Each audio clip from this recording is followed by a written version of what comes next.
Louanges sont à Allah, le Seigneur des mondes. Que sa prière et son salut soient sur le prophète Mohammed sallallahu alayhi wa sallam, sa famille, ses fidèles compagnons et sur tous ceux qui emboîteront leurs pas jusqu'au jour du jugement dernier. Chers frères et sœurs, quel est le projet qui te tient le plus à cœur? Qu'est-ce qui occupe tes pensées en termes d'ambition et qui te fait perdre le sommeil? Assurément, chacun de nous a une réponse à cette question. Les réponses sont même multiples et diverses. Toutefois, en tant que musulmans, il sied de nous demander quel est le projet qui devrait mobiliser toutes nos attentions. Allah subhanahu wa ta'ala nous dit dans la sourate La déchirure: ô toi être humain, tu ne cesseras d'œuvrer dans la direction de ton Seigneur. L'œuvre ici renvoie au projet à mettre en place. En tant que musulmans, le plus grand projet qui nous incombe tient à cette problématique. Comment échapper au feu de l'enfer le jour du jugement dernier? Quelles sont les voies et moyens à même de nous permettre d'échapper à la colère d'Allah subhanahu wa ta'ala le jour du jugement dernier?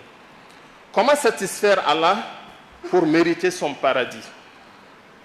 Voilà ce qui devrait nous préoccuper. Et l'importance de ce projet nécessite que nous mobilisons les membres de nos familles. À ce sujet, Allah subhanahu wa ta'ala a interpellé dans le Coran, dans la sourate Tahrim, en ces termes: ô vous qui avez cru, préservez vos personnes et vos familles du feu de l'enfer. Allah subhanahu wa ta'ala nous enjoint donc de fournir les efforts nécessaires pour éviter que nos familles et nous-mêmes ne soyons des combustibles de l'enfer. Chers frères et sœurs, nous devons retenir que cette vie si éphémère ne mérite pas en réalité l'attention que l'on lui accorde. La vie qui mérite que l'on s'investisse pleinement et entièrement, c'est vraiment la vie de l'au-delà. Cette vie sans fin, cette vie où il n'y a que deux demeures, le paradis et l'enfer. L'intelligent parmi les hommes, c'est celui qui œuvre sans relâche à être parmi les habitants du paradis.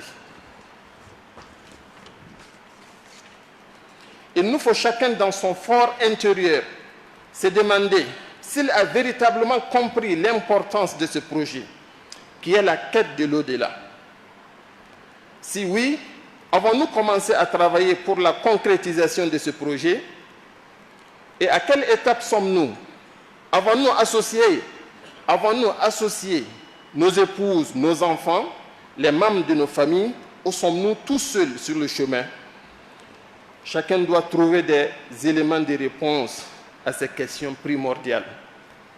Chers croyants, au-delà de tout, la concrétisation de ce projet important commande que chacun de nous s'interroge sur l'éducation religieuse des membres de sa famille. Il est obligatoire pour chaque chef de famille de se donner les moyens d'éduquer religieusement les membres de sa famille. À ce propos, Allah subhanahu wa ta'ala dit dans la sourate Taha: ceux qui ont cru et que les ont suivis leur descendance dans la foi, nous allons les réunir ensemble au paradis. Cela dit, nos enfants et nos femmes que nous aimons très bien et pour qui nous faisons tout ce qui est possible pour les rendre heureux ici-bas, il nous faut prendre conscience, il nous faut prendre connaissance que la meilleure façon de les rendre véritablement heureux, c'est de les amener à comprendre et à pratiquer l'islam convenablement. Car s'il s'agit de rendre heureux quelqu'un ici-bas et de voir la personne demeurer dans l'enfer le jour dernier, cela sera vraiment regrettable. À travers le verset ci-dessus cité, Allah subhanahu wa ta'ala nous rassure que ceux qui ont été droits, eux et les membres de leur famille, seront réunis tous ensemble dans le paradis. Chers croyants, Allah a mis en garde ceux qui doutent ou qui ne sont pas sérieux dans la réalisation du projet de l'au-delà. Il nous dit dans le Coran: ô vous les humains, sachez que la promesse d'Allah subhanahu wa ta'ala est véridique. Ne laissez pas la vie d'ici-bas vous tromper, et que le trompeur Satan ne vous trompe pas au sujet d'Allah subhanahu wa ta'ala. Par ailleurs, il nous incombe de donner les meilleurs de nous-mêmes pour la réalisation de ce projet, vu son importance. Il nous incombe d'œuvrer inlassablement, d'investir nos personnes, nos forces, nos intelligences, nos biens pour la quête de l'au-delà. À ce propos, Allah nous dit dans le Coran: et cherche dans ce qu'Allah subhanahu wa ta'ala t'a octroyé la demeure de l'au-delà. Donc, tout ce qu'Allah nous a donné comme force, richesse, intelligence, etc., doit servir à la quête de l'au-delà. Par où commencer?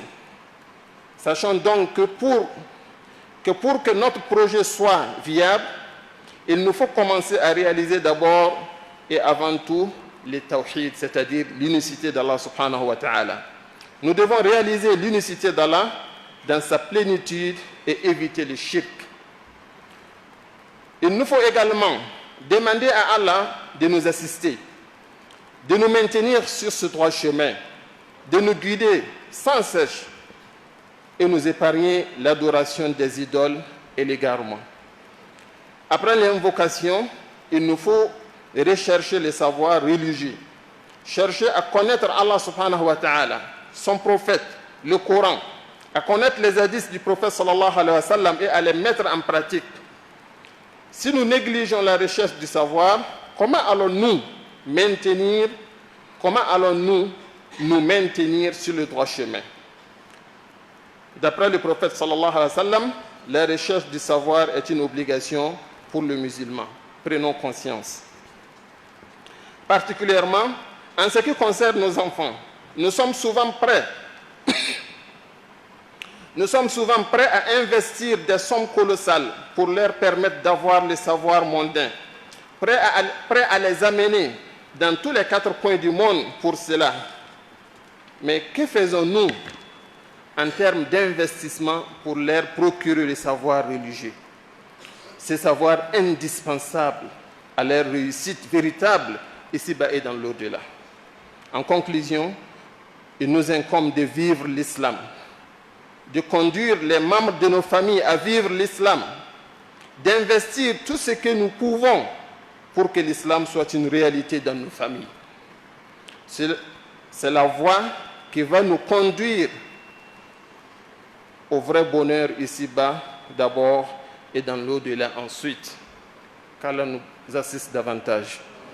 اللهم أعز الإسلام والمسلمين وأذل الشرك والمشركين ودمر أعداء الدين وانصر عبادك الموحدين.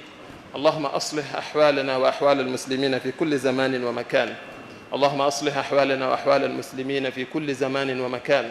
اللهم أصلح أحوالنا وأحوال المسلمين في كل زمان ومكان. اللهم ارفع الظلم عن المستضعفين من المسلمين في مشارق الأرض ومغاربها. اللهم عليك بالظالمين فإنهم لا يعجزونك. ربنا ظلمنا أنفسنا وإن لم تغفر لنا وترحمنا لنكونن من الخاسرين. اللهم آمنا في أوطاننا وأصلح اللهم أئمتنا وولاة أمورنا واجعل ولايتنا في من خافك واتقاك واتبع رضاك برحمتك يا أرحم الراحمين. سبحان ربك رب العزة عما يصفون وسلام على المرسلين والحمد لله رب العالمين.